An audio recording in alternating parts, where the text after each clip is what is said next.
everyone, to today's Scaling with People podcast. I'm Guinevere Curry, your host and founder and CEO to Guide to HR. I'm here with Leslie Hassler, and we're going to be talking about some lessons learned from her, but also how to grow your business from different perspectives. I'm super excited to dive in. So welcome, Leslie, and tell everyone about who you are. Howdy, Guinevere. Thank you for having me here. As you mentioned, Leslie Hassler. I'm the founder of Your Biz Rules. We are kind of a fractional C-suite firm for businesses before they can afford the C-suite, but we do work with growth and scalability and doing it in a way that's profitable and actually improves the quality of life for the owner. Yeah, don't we all? So if you're looking for freedom, if you're looking for financial security from your business, then that is really what we ultimately deliver to our clients. And so tell me a little bit about, this is not your first time, your first rodeo. This is your second company. Technically, it's 2.5. Oh, 2.5. There was one in the middle that we went into, invested in, hated every minute of it, shut it down probably in 9 months. I was like, what was I thinking? But yes, this is my second business. Your Biz Rules has been around for over 11 years now, and I've been an entrepreneur for 17. And when I tell people, the difference between the two businesses, because usually it's like, well, how did you get here? And I'm like, well, the first business sucked my soul dry, and the second business fills it. So a lot of times I will say, I'm like, totally, that first business was prison, and it was a prison I built for myself, but didn't realize it. And this business, Your Biz Rules, is where I've been much more intentional about the type of business that I'm building and why I'm building it and who I'm bringing on board. And in that way, it's our playground. Everybody on this team would feel the same way. We are here for the transformation, for the impact, for the changing of lives that we do. And that makes every day worth it, even when you're in meeting what for the entire. Yes, for sure. So let's do a little lesson learned from that. If you were to just go back, and you said you made your own prison. What are some lessons learned and how you made sure you didn't have that happen again in your second business? So I do think, one of the things we first do, and I'll tell you, like when I started my first business, I consider myself to be the accidental entrepreneur, because it's not like I had this big long plan that I was going to open my own business. No, I found out on a Wednesday that by Friday I would not have a job. And at the time, I was working for other small businesses. And it was always like, Leslie, you're wonderful. You're awesome. This isn't because you've done anything wrong. We just can't afford you. And so I think that was the second or third time that it had happened to me. And I was like, oh, this just sucks. Okay, I don't want to go through this anymore. What do I do?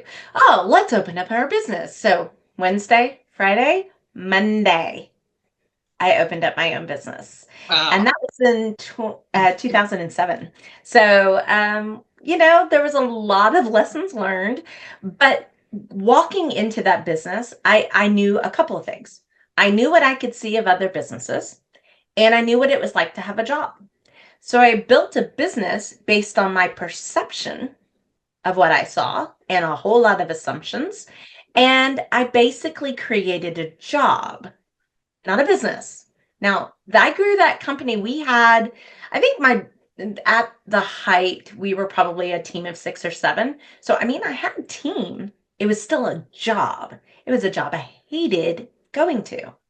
And I really did spend several years going around in like conversations with God is what I say. And I was like, where I'll be like, doing something, but in my brain, I'm like, okay, God, why am I here? What do I want to do? Who do I want to be when I grow up? If it's not this, then what? What? No, I don't think it's that. It was just that kind of mental exploration until I joked that I said, okay, God, I will do whatever. I just need like flashing lights and neon signs, saying this way.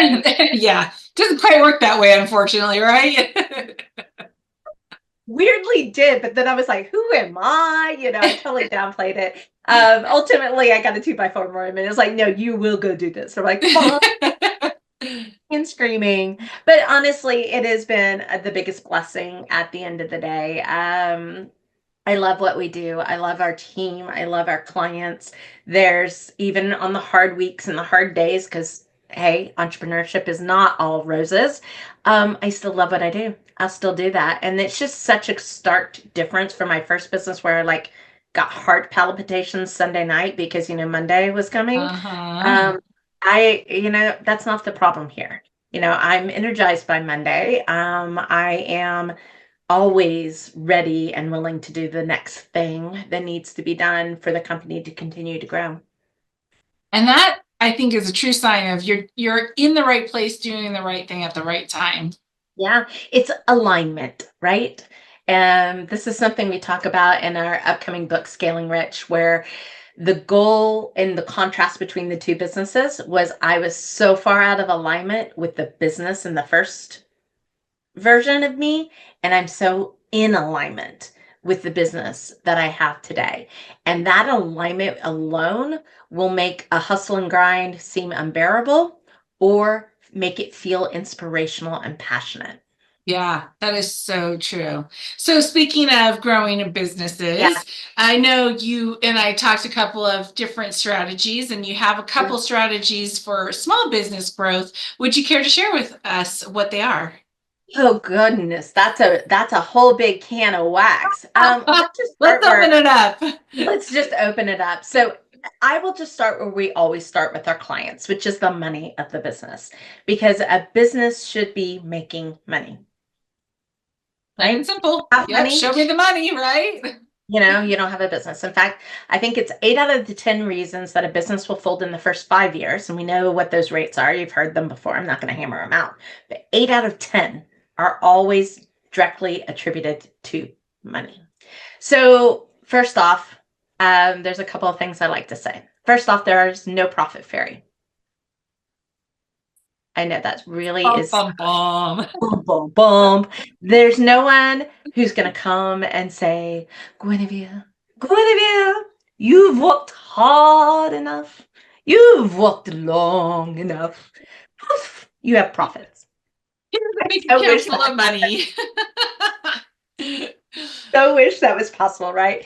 I wish I had that magic wand. The truth is, most people treat profits as a reward for being big enough, for being strong enough, working hard enough, serving the right clients, right?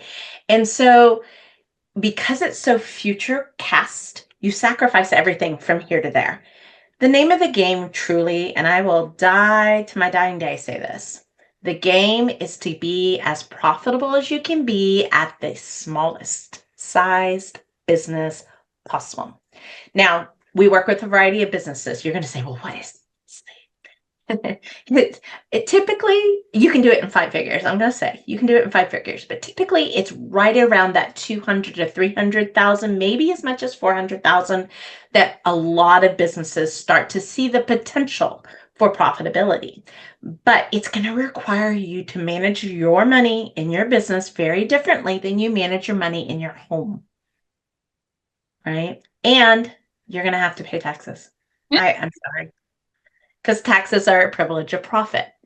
So if you are constantly breaking even, you are one catastrophe away from going broke, right? And when you need money like that, the banks don't want to give it to you because they can't see a way to get paid, right? So Right. we just need to change that. And I think that's one of the things that we help a lot of business owners do. A lot of people will say, oh, I'm just not good at numbers. And I'm like, great. You don't have to be. You just have Yeah. to employ the people who can give you the advice, the strategy, the red flags, that say, hey, don't go down that path. And here's why. you know, here's why. And be able to use that to fuel your business, because especially if you're young or, younger in business, and you haven't hired your first team members, then you're going to need the money to do it. And it's much riskier. You're going to resist that growth move if you don't have money to pay for it. So that's what I will say. Like, first off, get the money right. Get some systems. It doesn't have to be complicated. You don't need to be an accountant. In fact, if you passed third grade, you're good. That's all you need. There you go. Addition, subtraction, light multiplication. Yeah. Exactly. Yeah, for sure. Well, so what's is that like get that down? Mm-hmm. That seems common sense to me, right? Like, I Well, mean, yeah.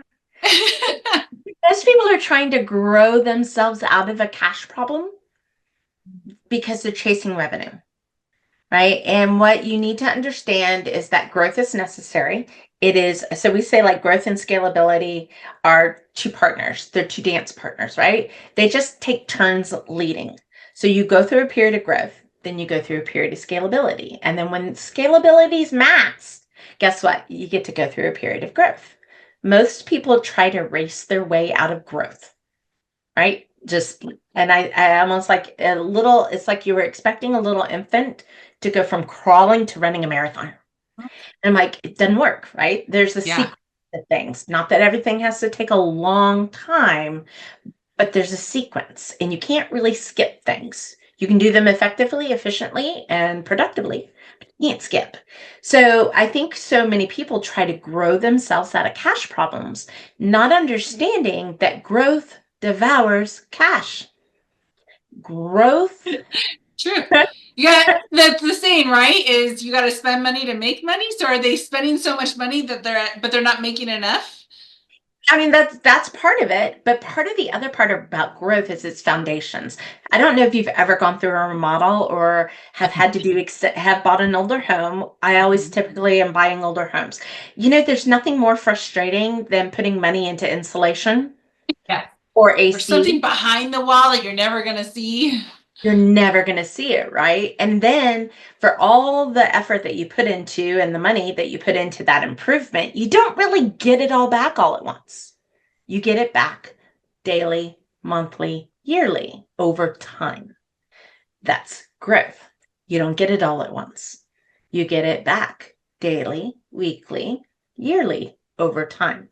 So when we're with a company and we're working on growth foundations, I'll be straight up honest. I'm like, it's going to take us a year. It's going to take us a year to do all of these things. That means our numbers are going to look flat. They're not going to show you proof yet. Year 2, year 3, you'll be making major money. Year 3 on these growth investments. But most people think growth's like a light switch. Like I spend the money, it's going to come back in a wave. And it Doesn't doesn't. work that way. Nope. No. And I'll share a story. So I was talking about this concept with a business and they were like, oh my gosh, so happened to me. And I was like, okay, tell me more. I want to hear it. I'm like, yes, I want to know. And he's like, well, I bought our company from our parents and they had a great business, but they resisted technology. And so one of the things we were doing and we were finding is that technology was actually becoming an impediment. We had to invest, but I had to catch up 40 years worth of technology with a major investment. And I'm like, oh, I can feel it. Like, Yeah. how many figures were it? And he goes, it was a 6-figure investment. Ooh. And I was like, and has it been worth it? He goes, just now. And I was like, yeah, how long did that take? How long did it take you from the time you paid that money to make that investment, that growth move, right? To see the cash flow? And I said, 18 months. Do you know most business owners have 9 to 12 weeks or 9 to 12 days, not even weeks, days worth of cash on hand? And if you, Yeah, I could believe that. right, if you've ever worried about payroll, you're in that Mhm. bucket. If you Yeah. worry about it, but you make it, you're in this bucket. You don't have enough cash on hand. That's why you got the worry. So that's the thing about growth and scalability is they're not intuitive. They don't behave like you think they're going to behave. Scalability is where you rake it in. You have already made these investments, right? And now you're capitalizing on them. You're being more productive. You have more capacity, more ability to earn. But anything you spend in this way gives you back a multiplier. So growth, you get one, You give one, you get one, and maybe it takes 2 years to do that. Scalability, you give one, it gives you 10 back. You're like, hallelujah, a jackpot. Let's go to bed. Oh, let's cha-ching, cha-ching. So I do think you have to really understand how these two forces play together and then understand how the cash impacts and acts, because you cannot grow your way out of a cash problem and you cannot scale until you are done with growth. Wow, I've never heard it that way, and that makes so much sense. You feel it though. You probably Yeah. have felt moments of tension Yep. and like, why is this so hard? And why is my business fighting against me? We all have. It's just we're not talking to each other about it. We just made this is why this is my playground. Is I eat this stuff up. Like I'll walk into a coffee shop and I'm counting the seats and looking at their menu going, oh, their average sale, and then I watch how many people are buying and I was like, do you know what you can do in here in an hour? This is amazing. And that's just the difference. But it's also why, we bring in people outside of our own business to put their eyes on it, because oftentimes as the owner, we are too close to our own stuff to see the opportunities. It takes the eyesight of somebody who's not close, who's not emotionally attached, who understands what you're trying to do, to say, hey, owner, you might want to get out of the way of yourself. You're kind of blocking yourself. Yeah. Yeah, for sure. And I just like that payroll comment. Like I remember working with a CEO back in the day, and he was telling me, yeah, I had to sell a couple of my cars to pay payroll one time. Like you're like, okay, that's when it gets real, right? Like you really believe in your business. That's Sure. when it gets real. But what that says is that the cash management of the business, that instantly you say that story and I'm like, so the business produces cash, but the cash management of the business is not predictive. There's nobody saying, hey, by the way, on Wednesday the 24th, you're going to need some money. And those are some of the systems that we like to install for our owners so that you're just making better decisions. Yeah. And sometimes it's just like, hey, can you wait a month to take that? Once you do that, then we'll do this, and you're golden for the next 10 months. But if you could know to avoid a traffic jam, wouldn't you want to know that? Thank you for Waze and Google Maps and all the other tools we have today, right? And why not have something that's similar for your own business? Yeah. Yeah. And so you were talking about, getting out of the way of yourself as the owner. Yeah. And so one of the things I see, especially in the people space, Yeah. is that owners that are founders that turn into CEOs eventually as they grow their business, get in the way of the business because they're always in the weeds. They're always still like wanting their hands in all the cookie jars. And it is a detriment to the business and its growth. And love to get your perspective, especially from the growth point of view. How can a business owner, especially younger in their life cycle as they start to build their business, be thinking about that? And what are some pitfalls that you've seen that maybe they could have in their head and be like, oh, that's a pitfall, I'm going to go around that? Yeah. So I'm going to start off with a story that one of my neighbors told me when my husband and I first got dogs. So we got 2 dogs on one weekend. And perfect timing, I hear them for the first time.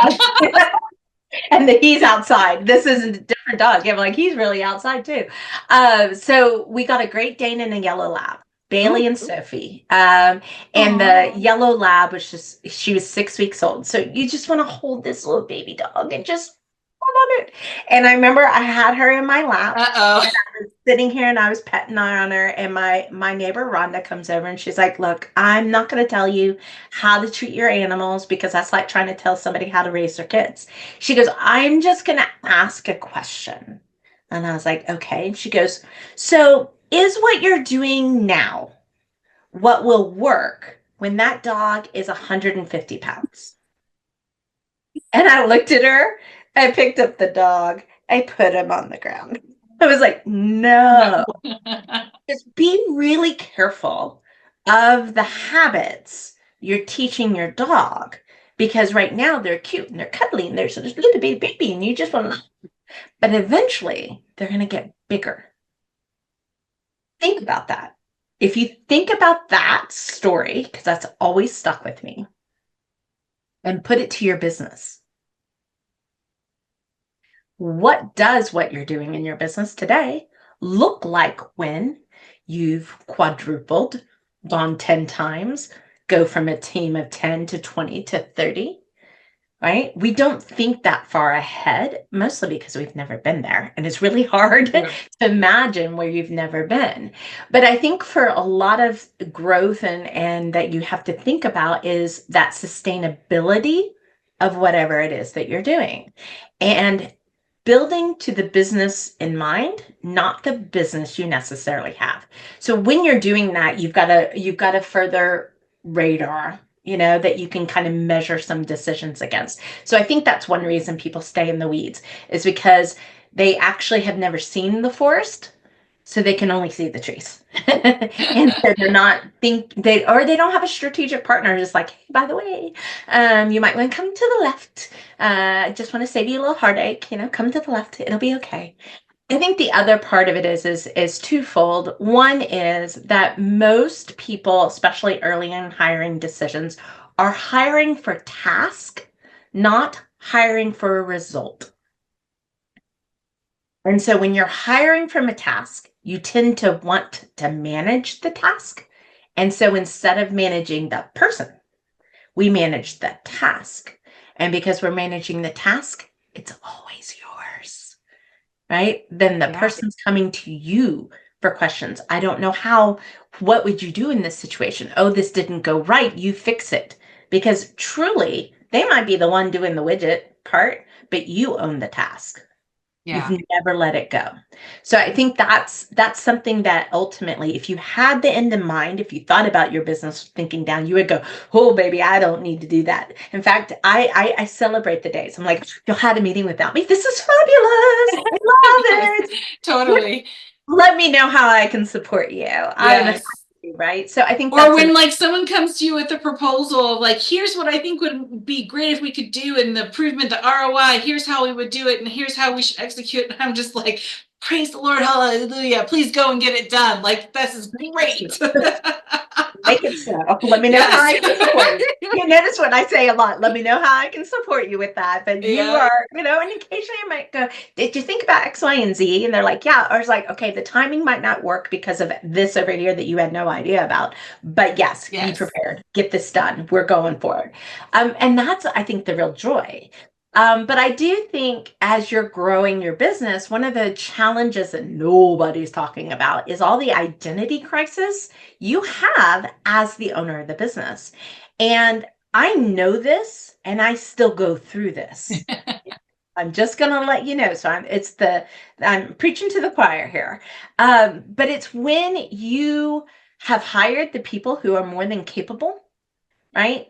And Maybe you even smarter than you on that maybe smarter. particular function. If you have hired well, yes, they should be smarter than you, right?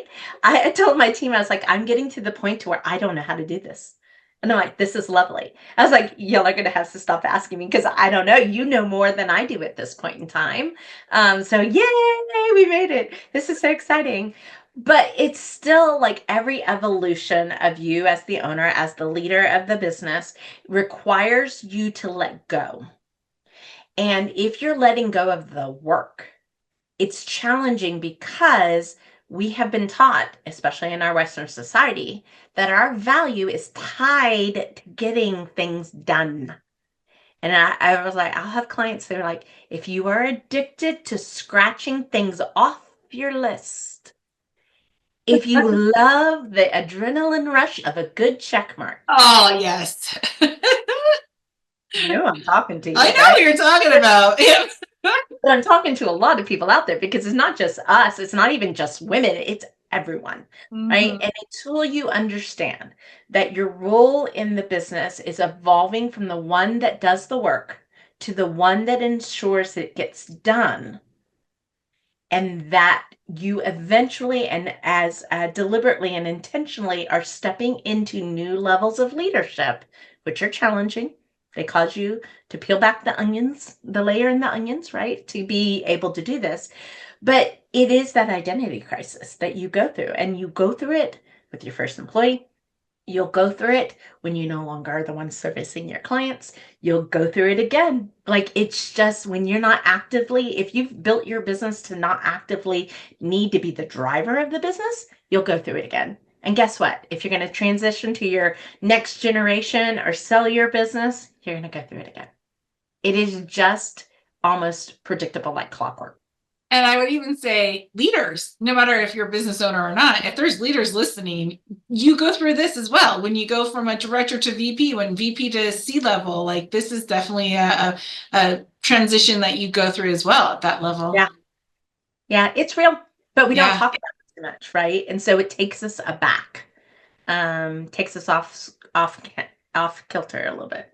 Well, and I think actually what is interesting is this is such like, I think I just had an aha moment of like why some people, they say they want to be managers or business owners, but they don't recognize this transition and they may not want it. And that's okay, right? Like we can't all be CEOs, then we'd have no plumbing or, nobody driving the buses or whatever, right? Like we can't all be that, but like having this like aha moment of here's what it looks like, this transition of like, is this what you really want to do? Or are you just kind of climbing the ladder because that's what everyone tells you to do as someone that should be successful, right? So I love that. I hope, man, that was a big takeaway for me. I hope everyone got that. Awesome. Glad to help. Awesome. Well, Leslie, it was so great having you on the call and appreciate all your wisdom. I feel like there's so much more I should be asking you, but time is up and maybe I'll have to bring you on for another time in the future. As always, we're happy. And yeah, we're just scratching the edge of the iceberg. We haven't even made a dent. So, but such is small business, right? That's what makes it. Yeah, baby steps. Sometimes that's what it takes. Like sometimes it's hard. You have this big goal and you're like, oh, I'm not going to start today. There's no way I can get over there. But like baby step, just a little baby step. And then all of a sudden you look back 6 months later, like, whoa, I just did all of that. Right. Like, so I even tell a lot of my teams, like, they just feel overwhelmed. I'm like, it's okay to feel overwhelmed. We're trying to accomplish a lot with a little. And but just can you just do one little tiny thing for me today? That's all I ask. One tiny thing for me today, one tiny thing for me tomorrow. And guess what? We're going to be like, whoa, we accomplished all of that in a year period of time. So yes. Well, thanks, Leslie. And thank you everyone for listening. We hope you got something out of it. I know I did. And until next time, have a wonderful day wherever you are in the world. And we'll see you on the next podcast. Thanks so much for joining.